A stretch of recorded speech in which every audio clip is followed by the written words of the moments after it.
আগ্রাবাদ মোড়ে প্রায় ১.৫ ঘন্টা অপেক্ষা করার পর এখন রওনা দিলাম কাস্টমের উদ্দেশ্যে। দেখি কোনো ট্রিপ পাই কিনা। এখানে সবাই পরিচিত রাইডার, সবাই বসে বসে গল্প করতেছে। এখন ঘড়িতে বাজে প্রায় ৬টা। দেখি কাস্টমের মোড়ে গিয়া কোনো ট্রিপ পাই কিনা। হেরা এখানে বসে বসে গল্প করুক, কারণ এরা তো সকালে বেরিয়েছে, এদের পকেট গরম। আমি তো এখন একটা ট্রিপও কমপ্লিট করি নাই, তাই সোজা রওনা দিলাম কাস্টমের মোড়ের উদ্দেশ্যে। দেখি কোনো ট্রিপ পাওয়া যায় কিনা। অবশেষে কাস্টম মোড় থেকে একটা প্যাসেঞ্জার পাইছি। আমি এক সাইডে বসে আছিলাম, যাত্রী বলতেছে, ভাই তুই এক সাইডে গিলে বই থাকো।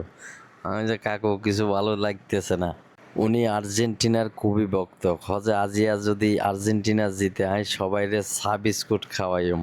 আমিও যেহেতু আর্জেন্টিনার ভক্ত, তাই কাকুর সাথে বললাম, ঠিক আছে কাকু, খুব ভালো হবে। তার সাথে কাস্টমের মোড় থেকে নিউ মার্কেটের মোড়ে ভাড়াই দরদাম ছিল ১২০ টাকা। আমি ১২০ টাকা বলাতে উনি আর কিছু বলে নাই, ১২০ টাকাতেই রাজি হইল। মার্কেটের মোড়ে নামায় দিয়া আমি সোজা রওনা দিলাম কোতোয়ালি মোড়ের দিকে। দেখি আরেকটা নতুন ট্রিপ পাই কিনা। কোতোয়ালির মোড়ে প্রায় ২.৫ ঘন্টা অপেক্ষা করার পর একটা ট্রিপ পাইছি।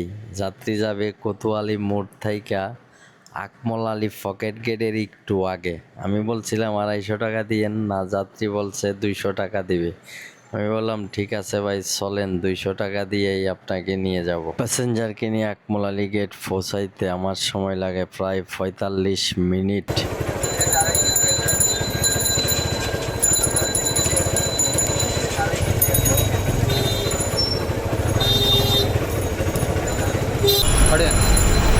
তিনশো টাকা দিবেন, আরো বেড়ে যাবে না? ৪০ টাকা দিবেন। চাইজন আইন মাইলের মাথা সিঙ্গেল শোরুম আছে দা, হ্যাঁ ইয়েন তুমি তো দেখ লইও। আচ্ছা, মাইলের মাথা সিঙ্গেল শোরুম আছে, হ্যাঁ চিনি। আরেকটা ট্রিপ পাইছি আকমল আলী পকেট গেটের মেইন রোড থেকে আর কি। উনি যাবে কালুরঘাট রাস্তার মাথা। ওনাকে বলছিলাম ৩০০ টাকা দিয়ে না, উনি ২৫০ টাকা দিবে। ২৫০ টাকা দিয়ে রওনা হইলাম ওনাকে নিয়ে কালুরঘাটের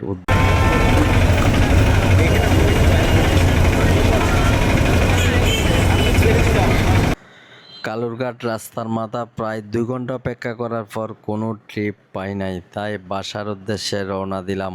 আজকের মতো এখানেই সমাপ্ত।